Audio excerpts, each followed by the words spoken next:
Bonjour à tous et bienvenue dans la rétrospective sportive. Cette semaine, vous aurez droit à de l'escalade, du football, du hockey sur glace, mais on commence tout de suite avec de la plongée en apnée où on va en Égypte rencontrer Loïc Cochot-Vuillemin. Et aujourd'hui, on prend la direction de l'Égypte où habite depuis maintenant une année l'ex-trélésien Loïc Cochot-Vuillemin, 8e meilleur plongeur en apnée mondiale, toutes catégories confondues. Loïc, tu as enfin repris les compétitions ce week-end. J'imagine que ça t'avait manqué. Oui, bien sûr, ça m'avait beaucoup manqué de rester en confinement alors qu'on est un sportif, c'est difficile. Et de pouvoir rencontrer les autres plongeurs et de se confronter les uns aux autres sur une compétition, ça m'avait beaucoup manqué, ouais. Ça m'avait beaucoup manqué. Il s'agissait d'une des rares compétitions de l'année et elle avait lieu à côté de chez toi. Tu l'as remportée. Alors, on va revenir sur tes performances du week-end. C'était la première compétition pour toi et pour beaucoup de plongeurs, avec notamment 2 records de Suisse.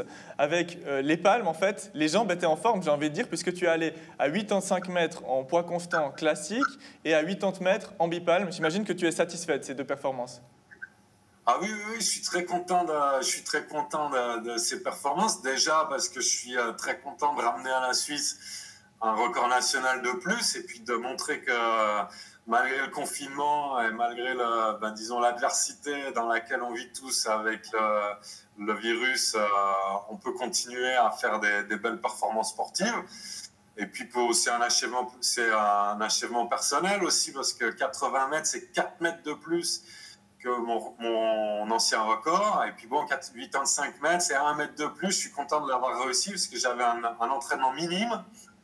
Et donc, je suis content d'aussi remarquer que mes capacités mentales n'ont pas faibli pendant le confinement. Je suis très content pour moi-même, pour la Suisse, et puis à chaque fois de partager avec vous, quoi. Et puis finalement, il y avait l'immersion libre, donc là où on tire sur les bras pour descendre, pas de palme.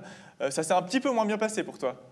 Oui, c'est pas facile justement, comme je l'ai dit, il n'y a pas de jour de congé, donc faire 80 une journée et puis faire 85 le lendemain sans jour de congé, il faut vraiment, c'est pas facile parce qu'on a accumulé de l'azote, puis c'est très fatigant. On se rend pas compte pendant 1 heure après la plongée, on est un petit peu euphorique comme ça, et puis tout d'un coup, toute l'énergie s'en va, on n'avance plus. Et pour remettre la machine en marche le lendemain, c'est pas facile. Et c'est un sport de détail. La moindre petite erreur et c'est foutu. Et là, ce qui s'est passé, c'est que j'ai mal géré l'air que je stocke dans mes joues pour descendre jusqu'au fond. Et j'ai eu un petit réflexe de la glotte. Et cet air que j'avais dans les joues, je l'ai ravalé dans les poumons un petit peu trop tôt. Alors, c'était pas désemparé pour autant. J'ai continué la plongée tant bien que mal parce que j'ai cette capacité-là. Mais arrivé à 79 mètres, j'ai commencé à sentir trop de pression dans les oreilles. J'ai regardé le fond et je me suis dit, si je me pète un tympan, la saison est finie. Donc, j'ai préféré tourner et puis remonter en toute sécurité. J'ai pris un carton jaune qui m'a valu 6 points de pénalité puisque j'ai loupé l'objectif de 6 points. Et donc, plutôt que de faire 85 points, j'en ai fait que 73. Voilà. Mais c'était loupé de peu, quoi. Tu as réalisé au total des très bonnes performances. La dernière, c'était 100 palmes, 50 mètres. Et ça, tu vas peut-être l'améliorer par la suite. C'est ton objectif de la suite de saison. T'améliorer 100 palmes, final, plonger librement. Exact, parce que comme j'ai eu le temps de m'entraîner surtout en bipalme et puis un petit peu en immersion libre, mais je me suis pas entraîné du tout en 100 palmes. Donc les organisateurs de la compétition n'ont pas été d'accord que j'annonce plus qu'une certaine profondeur pour des questions de sécurité. Donc j'avais le droit d'annoncer au maximum 51 mètres, ce qui pour moi est facile en fait. Et heureusement, on calcule des points en voyant les adversaires. 50 mètres, ça devait suffire pour remporter justement le combiné. Et puis ça a suffi. Mais c'est vrai que maintenant, l'entraînement reprend. Et je vais me concentrer beaucoup plus sur cette discipline pour espérer en octobre décrocher le record national, si c'est possible, parce que c'est très profond, 68 mètres. Le tout à la brasse, c'est pas une discipline facile. On se blesse facilement, ou alors on fait une syncope.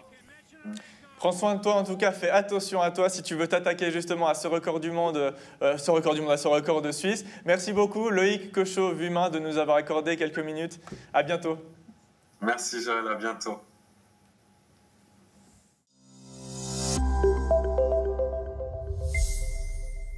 La saison de hockey sur glace a repris pour l'équipe du Star Forward et on aborde cette reprise en compagnie de Joe Lussier, l'entraîneur de l'équipe, et Louis Dizeran, joueur. Messieurs, merci d'être avec nous, bonjour.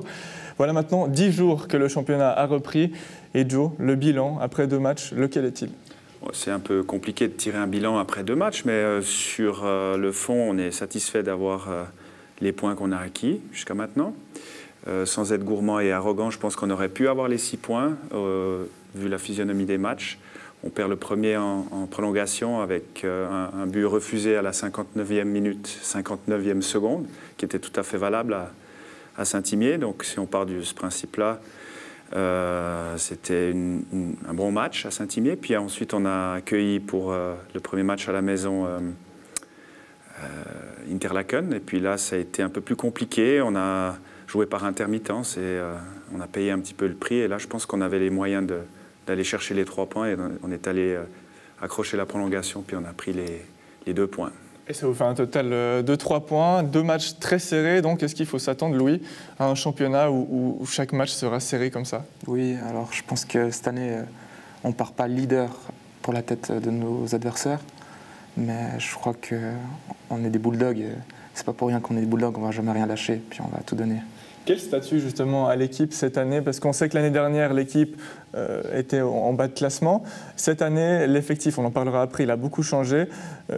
Quel statut elle a l'équipe cette année ? Je pense qu'elle a un statut un peu plus respectable que l'année passée. On va de toute manière être attendu un peu plus par les adversaires. Je pense qu'on a un groupe jeune, ambitieux. Et puis, je pense qu'on était capable d'aller chercher des bons résultats. Est-ce que tu es satisfait, Louis, de ces premiers matchs avec cette nouvelle équipe, sachant justement que vous pouviez faire mieux, peut-être ? Oui, après, c'est un travail. On tire un bilan après 2 matchs. C'est une nouvelle équipe, des nouveaux joueurs. Et puis, je pense qu'on est sur la bonne voie pour faire des belles choses, en tout cas. Ces nouveaux joueurs, parlons-en un petit peu. Il y a eu des départs, mais aussi beaucoup d'arrivées, plus d'arrivées que de départs, puisqu'il y a plus de profondeur de banc maintenant. Oui, alors on est allé chercher des joueurs pour amener de la plus-value à l'équipe. On est surtout allé chercher des joueurs dans la cohérence de ce qu'on veut monter, un projet à moyen et long terme, pour redonner une image régionale du club. Après le passage en MySport League, c'était avant tout important. On a démarré une saison l'année passée qui était compliquée, comme tout le monde le sait. On est allé chercher des joueurs régionaux, donc Louis en fait partie, il a fait son mouvement junior à Morges. On est allé chercher un nouveau gardien aussi, on est allé chercher 5 attaquants et 2 défenseurs. Et on a eu aussi un point d'honneur à l'intégration des juniors du club. Et on a pu intégrer quand même 4 juniors dans la première équipe.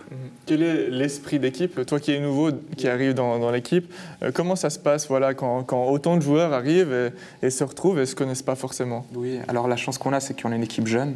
Alors le cocon, il se crée sur un groupe jeune. Et puis, il y a pas mal de nouveaux, justement. De ce fait-là, on est aussi super bien intégrés. Et puis, on crée un cocon fort sur la jeunesse aussi. C'est un avantage de pouvoir travailler avec une équipe jeune. On peut leur apprendre, j'imagine, encore pas mal de choses et travailler beaucoup d'aspects. Alors j'ai la chance d'avoir un groupe sain déjà. L'année passée aussi j'avais un groupe sain, mais demandeur. Donc en fait on est une moyenne de 20 à 21 joueurs par entraînement, ce que j'ai jamais eu l'année passée. On peut travailler par phase, et les phases sont respectées jusqu'à maintenant. C'est pour ça aussi qu'on voit certaines structures de jeu qu'on ne voyait pas l'année passée à la même époque. Et puis, au niveau de l'ambiance, moi, j'ai le sentiment, et ça se confirme, que le groupe aime être ensemble. Donc, on a fait aussi des activités hors patinoire pour créer ça, et c'est voilà.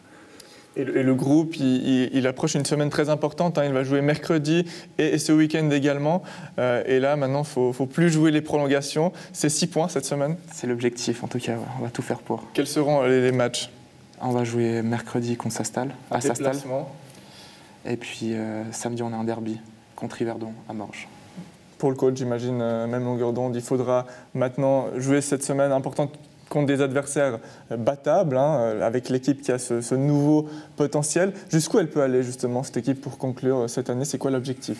Alors l'objectif, c'est comme toutes les équipes, c'est de se qualifier pour les playoffs. Le problème, c'est qu'il n'y a que 8 places pour se qualifier. Donc je pense que par rapport à la saison passée, le championnat sera un peu plus équilibré.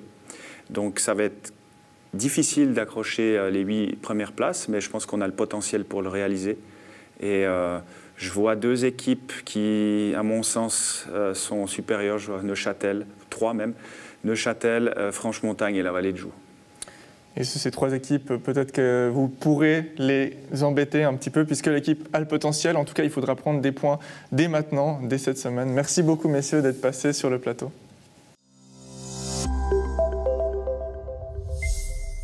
On prend des nouvelles de la grimpeuse rolloise Sophia Yokoyama. Salut Sophia, merci d'être avec nous.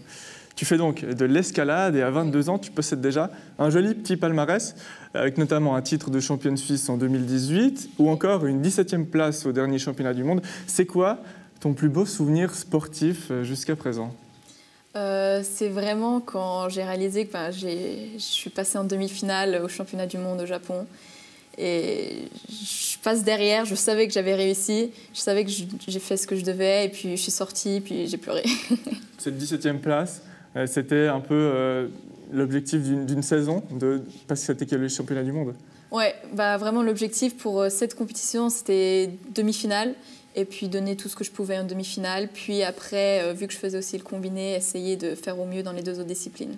On parlera de tes autres exploits sportifs et de tes futurs exploits sportifs plus tard. On va commencer par analyser cette passion pour l'escalade. Depuis 15 ans déjà, hein, tu grimpes partout. Qu'est-ce qui fait que tu t'accroches à ce sport? Qu'est-ce qui te plaît en fait?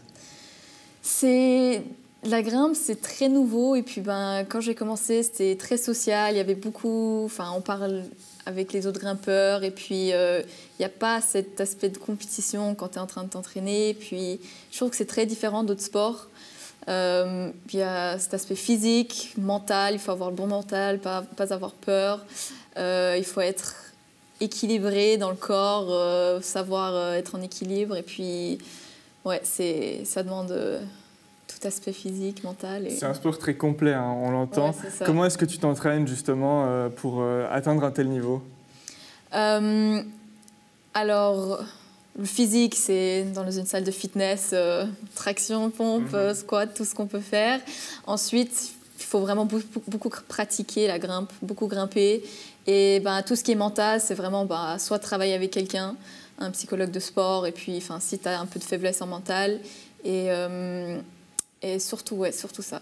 Ça prend beaucoup de temps, mais à côté de tout ça, tu as quand même le temps de faire des études à l'Université de Lausanne en sciences criminelles. Oui. Comment est-ce qu'on gère ça? C'est pas trop compliqué? Pour le moment, ça va. J'ai pu faire à 50% mes études. Là, avec tout ce qui se passe, j'attaque la deuxième à 100%. C'est un peu plus difficile à gérer, mais pour le moment, ça va encore. Moi, j'aimerais revenir sur un point, c'est ta popularité sur les réseaux sociaux. Ton nombre de followers sur Instagram, c'est 39 000 followers. Tu es la sportive la plus suivie dans le district de Nyon, encore plus que Léa Sprunger et bien d'autres. Comment est-ce qu'on explique une telle popularité? Alors, je trouve que la grimpe, c'est quand même très impressionnant à regarder. Tu peux voir des sauts impressionnants à voir, et puis les gens qui se disent « Waouh, jamais de la vie, est-ce que je pourrais faire ça ?» Et du coup, ça apporte beaucoup de vues.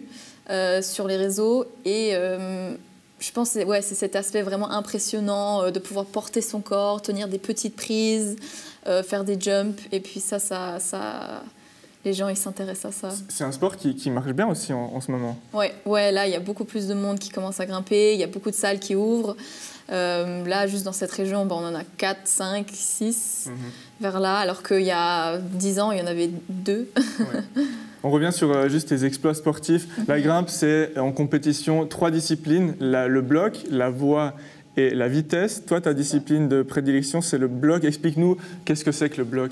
Alors, le bloc, le concept, c'est on grimpe sans corde. Le mur est environ 5 mètres de haut. Et puis, si on tombe, notre chute, elle est amortie par un matelas. Et en compétition, le but, c'est de faire le plus de blocs possible. Il y en a 5 en qualif. avec le moins de tentatives. Exactement. Et puis donc c'est ta discipline de prédilection, pourquoi pas les autres? J'ai été, en m'entraînant moins, j'étais plus forte en bloc que voie et vitesse. Voie et vitesse pour vraiment que je me donne à fond, alors que le bloc, j'arrive plus facilement à m'y mettre et faire bien. L'escalade, c'est un sport reconnu désormais, un sport qui est même aux Jeux Olympiques, hein, qui sera aux Jeux Olympiques en 2021 si tout va bien. C'est un objectif pour toi, ces Jeux Olympiques en 2021. Il n'y a plus qu'une place pour se qualifier, si j'ai bien compris. C'est ça, il ne reste plus qu'une place. Les sélections, c'est en novembre à Moscou. Est-ce que cette compétition va avoir lieu? On ne sait pas encore. Mais c'était un objectif. Mais maintenant, je me concentre sur vraiment le bloc et puis avoir les résultats que je veux en bloc pour ensuite me concentrer sur d'autres disciplines. Et puis, pourquoi pas Paris 2024.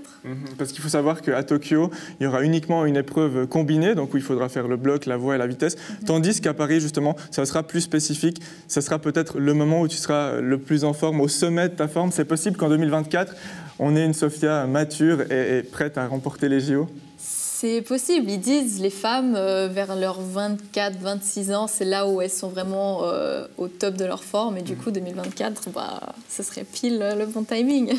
On va finir par aborder le niveau suisse. Il y a d'autres très bonnes grimpeuses hein, en Suisse. Est-ce qu'on peut dire que la Suisse, c'est un petit peu un pays de l'escalade? Avec nos montagnes, quand même, il y a beaucoup cet aspect extérieur, grimper dehors, du mountaineering et tout ça. Après, en compétition, on n'est pas beaucoup. Y a Petra Klingler qui apporte les résultats, qui va aux Jeux Olympiques. Elle a été championne du monde d'ailleurs. Ouais, elle a été championne du monde 2016 à Paris, mais ça s'agrandit petit à petit. Il y a beaucoup plus de jeunes qui s'y mettent, mais chez les grands, on est quand même peu.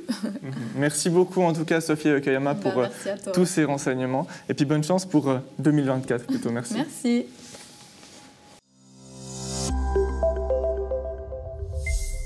En football, le Stade Nyonnais affrontait mercredi le leader Yverdon Sport.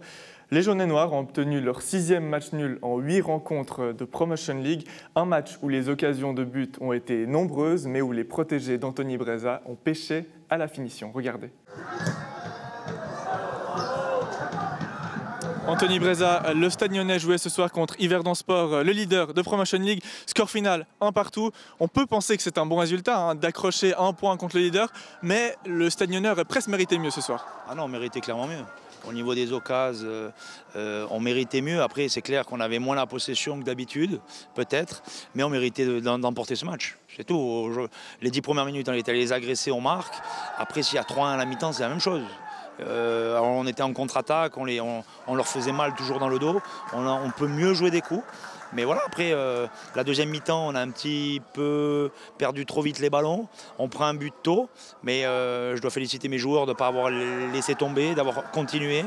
Et puis voilà, on doit continuer à bosser et s'accrocher pour aller gagner à Bretagne-Rhein samedi.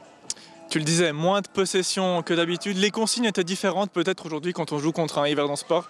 C'était on croyait, on pensait qu'on pouvait le faire, ça c'est clair. On était sûr de nous, sûr de nos forces. Le projet de jeu, c'était les 10 premières minutes d'aller les chercher très haut. On a obtenu le pénalty comme ça. Après, on était plus compact et on jouait la contre-attaque. C'est là où on les a mis vraiment en danger. Après, c'est clair qu'on a beaucoup couru, on a souffert. Et puis en deuxième mi-temps, ils ont une belle occasion et la dernière, mais bon, nous on a combien d'occasions aussi? On a le frappe de Bruno, Quentin à la fin, on a 3-4 situations. Sur le match, on mérite notre victoire. On doit gagner, mais c'est un petit peu notre point faible pour l'instant. C'est positif, mais on doit continuer à bosser et puis tourner un petit peu ce signe négatif. On a les occasions, ils ont les occasions aussi. C'est dommage comme tu as dit, c'est bien qu'on ait pu leur arracher leurs points, mais ça laisse un goût, un arrière-goût amer quand même, parce que ça fait déjà le 6e match nul qu'on fait et quand même on peut encore aller chercher la victoire comme tous les autres matchs nuls qu'on a fait et c'est juste ça qui est dommage. Ouais, le Stade Nyonnais aurait peut-être mérité de gagner contre un leader qui était invaincu, qui avait tout gagné. Il y a eu 2 mi-temps bien distinctes aujourd'hui dans ce match. Première mi-temps, où le Stade Lyonnais n'a concédé pratiquement aucune occasion. Et en deuxième mi-temps, le match s'est débridé un petit peu, des occasions des deux côtés. Pourquoi ça s'est passé comme ça? C'était un match ouvert, les deux équipes voulaient le gagner. Nous, on n'avait rien à perdre. Eux, ils avaient une chose à perdre, c'est perdre leurs 2 premiers points. Alors je suis fier d'équipe par rapport à ça. Et puis c'était un match ouvert, tout le monde voulait gagner. Je pense qu'on a fait plaisir au public qui était nombreux ici. Et puis aujourd'hui, on peut dire qu'on a vraiment tenu tête au cadre de la Ligue. Cadre sur le plan des points, cadre sur le point financier aussi. Mais voilà, c'est bien. On prend un point, déçu. Je suis déçu aujourd'hui, je ne vous cache pas, je suis frustré. Comme notre dernier match qu'on a fait ici, comme les autres matchs où on a perdu des points. Mais fier des gamins parce qu'ils ont tout donné, on est allé au bout. Même à 10 contre 11, on a une occasion à la fin. Mais voilà, c'est encourageant, mais c'est frustrant. Ouais, comme tu l'as dit, le public ne s'est pas ennuyé ce soir. Voilà, qu'est-ce qu'il faudra entraîner maintenant à l'entraînement? C'est la finition. Ça s'entraîne, la finition? Ouais, ça s'entraîne, on le travaille beaucoup. On essaye de les mettre en situation pour qu'ils prennent confiance, pour leur donner le goût à faire trembler les filets. Ils l'ont toujours, hein, mais voilà, c'est un moment à passer. Et puis bon là, on vient de perdre aussi Astor. Ça c'est ennuyeux. On vient de perdre aussi Loïc. Alors on a du monde, hein, mais c'est ennuyeux. Maintenant c'est comme ça, on va continuer à bosser et puis s'accrocher pour faire le plus de points avant la trêve. En tout cas, le Stade Lyonnais a montré de belles choses ce soir contre un leader qui n'est plus invaincu, ou du moins qui a perdu ses premiers points. Merci beaucoup Anthony Breza. Score final, FC Stade Lyonnais 1, Yverdon Sport FC 1.